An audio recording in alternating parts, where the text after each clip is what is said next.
just to give you an idea of how I layer the presses. So I have a layer of corrugated cardboard, as you can see through the layers here. That allows air to move through the cardboard, so as it absorbs moisture, it can flow out through the spaces within the cardboard. The next layer I use is newspaper, but not directly against the algae, because sometimes some of the ink can come off the newspaper. Then I just use any old plain paper that I can find. It's just another layer to help absorb moisture out of the algae.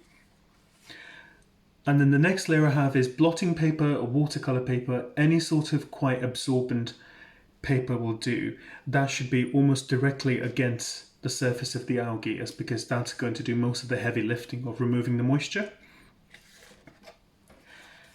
And the next layer I have is a fine mesh. So you can use things like a wedding veil, or I just buy cheap offcuts of mesh off eBay. And what that does is that because a lot of the algae can have natural glues in them, once they dry, they can stick to any surface against them. So, but having the veil there stops the blotting paper or whatever drying substance you're using sticking to the algae. And as you can see, I've not used any glue, but this algae has naturally completely stuck to the watercolor paper. And underneath that,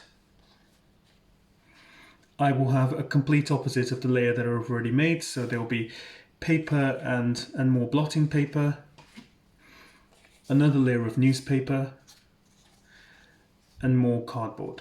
And then I'll make as many layers as I want because I'll have several presses on the go. But as long as each is separated by those same layers with corrugated cardboard in the middle, that will allow air to pass through and dry the algae. And I tend to use about 3 to 4 changes depending on how thick the algae is. So a lot of these are really filamentous algae where they're really fine, so they dry really quickly.